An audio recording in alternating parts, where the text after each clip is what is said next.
Back to another episode of Highlander Hockey with Rocky. I'm Casey Campbell. I'm your host, along with Howell Hockey head coach Rocky Johnson. Hello, once again, Rocky. Hey, it's so great to be back. Super excited to talk with you again, Casey. Always a great time with Highlander Hockey with Rocky, and I appreciate you having me on. And definitely happy to be back from Traverse City, although it was a great weekend. And ready to start again. Let's go. It's Monday, and we're ready to go. Yeah. All right. Before we start the show, we have to thank today's sponsor, Engrave It All USA. Michelle and her team can engrave just about anything in all different types of shapes and sizes as well. You can bring your items into her, or you can get them make them. She can make something from scratch. Remember, if you can dream it, they can laze it. They can make tumblers, sweatshirts, t-shirts, hats, beanies, and much, much more. And orders are just complete. Most orders just complete in just 3 days. Hey, thank you to Engrave It All USA for sponsoring today's show. The link is below in the description. Log on to engraveitallusa.com today for all your engraving needs. Yeah. Okay, so let's recap the week before we went to Traverse City. You picked up a 3-1 win over Novi. Yeah, tough game, right? I mean, we came out, we played hard, and Novi showed up. Listen, you know, records notwithstanding, and I keep saying this over and over again. That's for us. That's for Brighton. That's for Heartland. It's Stevenson, Novi, anybody within the KLA, Canton. You can't just take lightly any of these teams. And they came out hard, but you know what? I think we played pretty well. We came out, we played hard, we scored some goals, and you know what? And we took care of business, which is the most important part. Yeah. Okay, and then after that, you guys went to Traverse City for the annual Traverse City Showcase. State champs broadcasting the second game. Was able to watch that before I went to the Brighton Canton game. So that was before that, obviously, 6-1 loss to Byron Center, and then the overtime loss to Marquette. Yeah, so I mean, obviously, anytime you go up to this North-South showcase, I think it's the Rick Denningwith, I think is what it's called.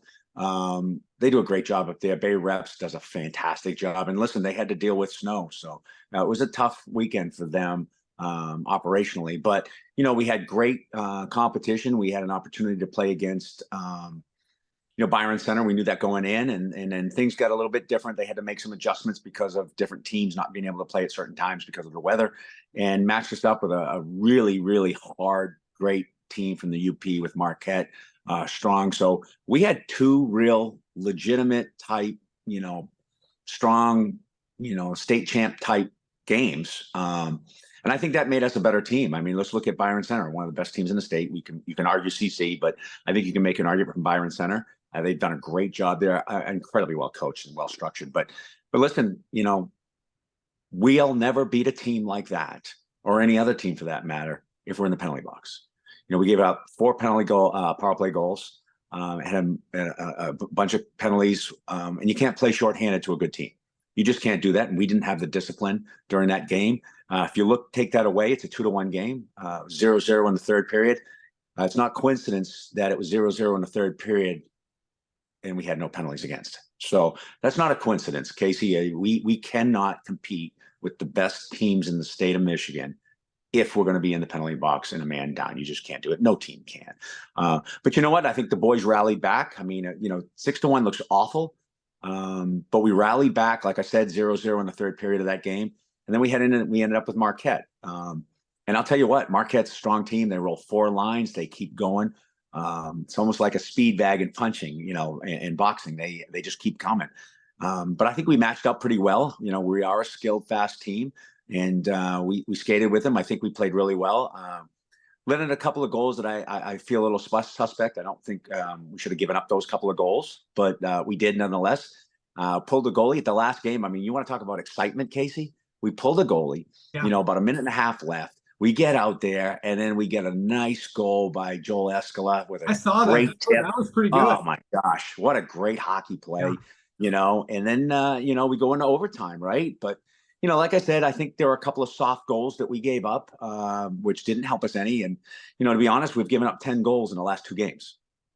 Casey, no team in the state of Michigan can win anything if you give up 10 goals in 2 games. So That's kind of what we need to focus on right now, is being on the defensive side of the puck, not giving up opportunities, not being in the penalty box. But listen, I think we can do that. We've proven that. So hopefully the boys will realize it. We'll get back to work today and start for this week. Yeah. Okay. Now it's time for, there's one more thing we have to do to wrap up the week. And that's, of course, you have to give out your 3 stars of the week. All right. Let's start with that. I think I know which one. I know what one of them might be. Oh, you think? Okay. So listen, you know me, I'm trying to be creative. We're going to make this a little bit of fun. I love my boys. So I would love to do that, but I'm going to give the first star. And again, he earned it again. This is the second time he's earned the star. But this one, I got to tell you, it was a little hairy white knuckles this weekend. Bus driver Dana. I just got to put it out to him as the number 3 star, because I'm telling you, that poor guy driving home 75, and he's up here like this, and he's just bare knuckling it down. The wind was ridiculous. The roads are fine. Right. Because they did a great job, right? The roads are fine. 75 was clear. We're coming down 75 south, but the wind was just, whenever there wasn't any trees around tree break, it was just. And this poor guy, we get to the 140 ice stand around 6:30, 7 o'clock at night, and he's exhausted.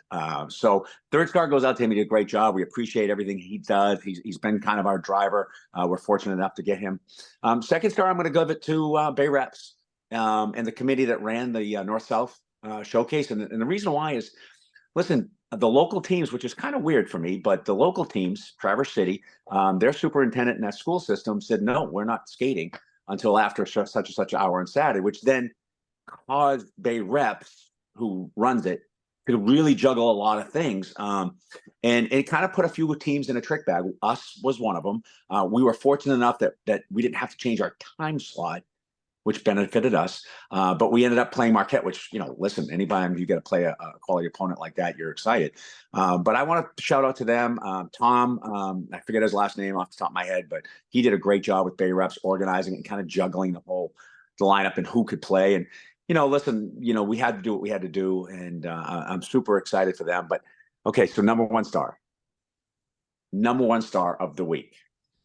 And I had to wait, Casey. I had to wait until the very last day of the week, almost the last hours of the week, to really be able to label who the number 1 star was.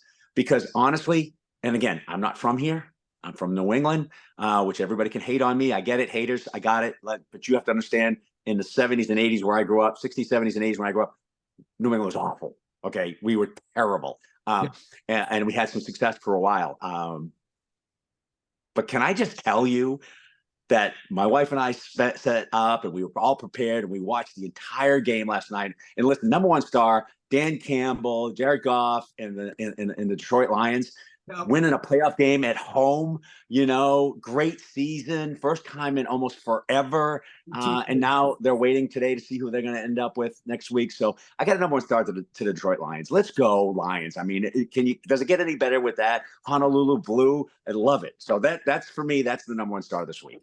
It's been quite the week because, you talk about, of course, you got, Michigan winning the national championship, last week, and everyone braving. They had their little ceremony at Chrysler Center, and that was fun to watch. And then last night, I mean, first time in 32 years, and now every playoff team, every team in the NFL has won since the turn of the century in 2000. So every team, the Lions were the last one to do it, but now every team has won. So now the longest playoff drought without a win now belongs to the Miami Dolphins, who are at 23 years. Which, as a New England Patriot fan and AFC East, that doesn't bother me at all. Yeah.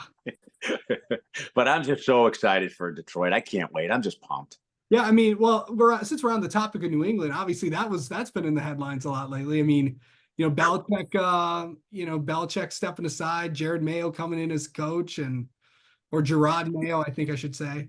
Yeah, Gerard Mayo, but what a great player he was, right? And so if we're going to talk to the New England Patriots, we ran for quite a while, but now it's time to rebuild. I think he could be the guy to do that. But what about this, man? I've been going back with my son about, and we said this a day ago, right?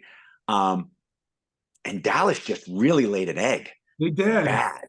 And I just don't see Jerry Jones saying, okay, I'm good, right? Was he 1-3, I think, McCarthy in playoffs, and that just doesn't sit well with Jerry Jones. And I'm telling you, man, I wouldn't be surprised you see Belichick take that spot. I know he's linked to Atlanta, I think, but I mean, wow, right? That'd be kind of. I don't know if those two minds mesh because I think, that could be interesting. Cowboys haven't made at least an NFC Championship game since 1995. So that's. Hey, all I know is Dallas Cowboys are playing golf today. They're cleaning out their lockers today. What are the Lions doing? They're getting ready for a playoff game. So that's what I'm talking about. I mean, this city's been on a high, so that'll be fun to watch. And also, I want to mention this. I know. Obviously, weather has been a factor at all this weekend. You were talking about, drivers and all that stuff. I mean, the entire state was, whether it was blizzard warnings or near blizzard conditions, whiteout conditions. That was all the drivers struggling to get to, because they postponed a ton of games with, right. a ton of basketball games. So, and then, some of the, actually the Northville Salem game was actually supposed to be played Friday. It's actually going to be made up today. Right. Hey, look, you know what? We live in Michigan, Casey. This is what we do in the winter, right? This is how we play. But listen, I know you're going to get to this coming week. I just wanted to go ahead and jumpstart that. We start out practice today and tomorrow. Good week. Pretty exciting. We get to go down to Yost. We did that last year. We get to go to Yost Arena this Wednesday to play Ann Arbor Huron. Super excited that they're going to host us down there. It's a great time. We're very excited to go. Some of our players have never been down there, and it's just a great experience. I mean, we've gotten to play at Munn. We've gotten now to play at Yost. We've been up at the UP. We've now been up at the North South. So it's been a great experience for the boys. So we're excited to do that. And then, hey, we got Cranbrook at home on Saturday. Let's get tied on. We got Cranbrook on Saturday, and they may not be the old Cranbrook, but at the end of the day, John LaFontaine's got them running. They're always well coached. They're going to go hard, and we need to bring our A game. Obviously this Wednesday for Ann Arbor Huron, but looking at the games we have this week, and it's a tough week for us. So we need to get back on track. We lost 2 in a row. It's time to get back on the winning side of games, and we've got to stop the puck. We got to keep the puck out of our net. We got to play defensive hockey. We have to play smart. We will score goals. That's not something we're worried about, but we need to keep the puck out of our net. Yeah. Okay. So I know, and one thing we did not talk about here, now that we can, since I wanted to say this, we kind of talked about it a couple of days ago, but the announcement for the Big Go, the Mecca of all hockey showcases, the Trenton Showcase, your matchups were announced. I know, obviously, the focus is on with Ann Arbor Huron and Cranbrook this week, and obviously, but kind of tell everybody who you're going to be playing down in Trenton. So we really got some great matchups. Kudos to the matchups that we have Toledo St. Francis, team out of Ohio, right? They're going to come up. We play them on Friday morning, and then we play East Grand Rapids on Saturday. So we got good matchups, right? You can't hate on the matchups. I'm a little disappointed, if I have to be honest, right? In our time, we have an hour and a half drive to get to the rink from Howell, and we got an 8:30 or 8:40 game on Friday morning. So not really excited about that. I don't think that works in our best interest. I'm kind of confused how it is that Howell ends up there, and when there are plenty of teams spending the night because of where they are. In fact, it's kind of ironic.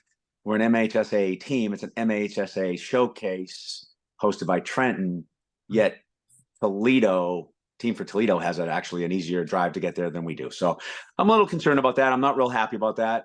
It is how it falls, I guess. How do you deal with adversity, right? But I have to mention that I'm not real happy about it, and I don't think our parents and families are. But we'll do the best we can. We'll deal with adversity. We'll take a bus up, and we'll get there and do the best we can.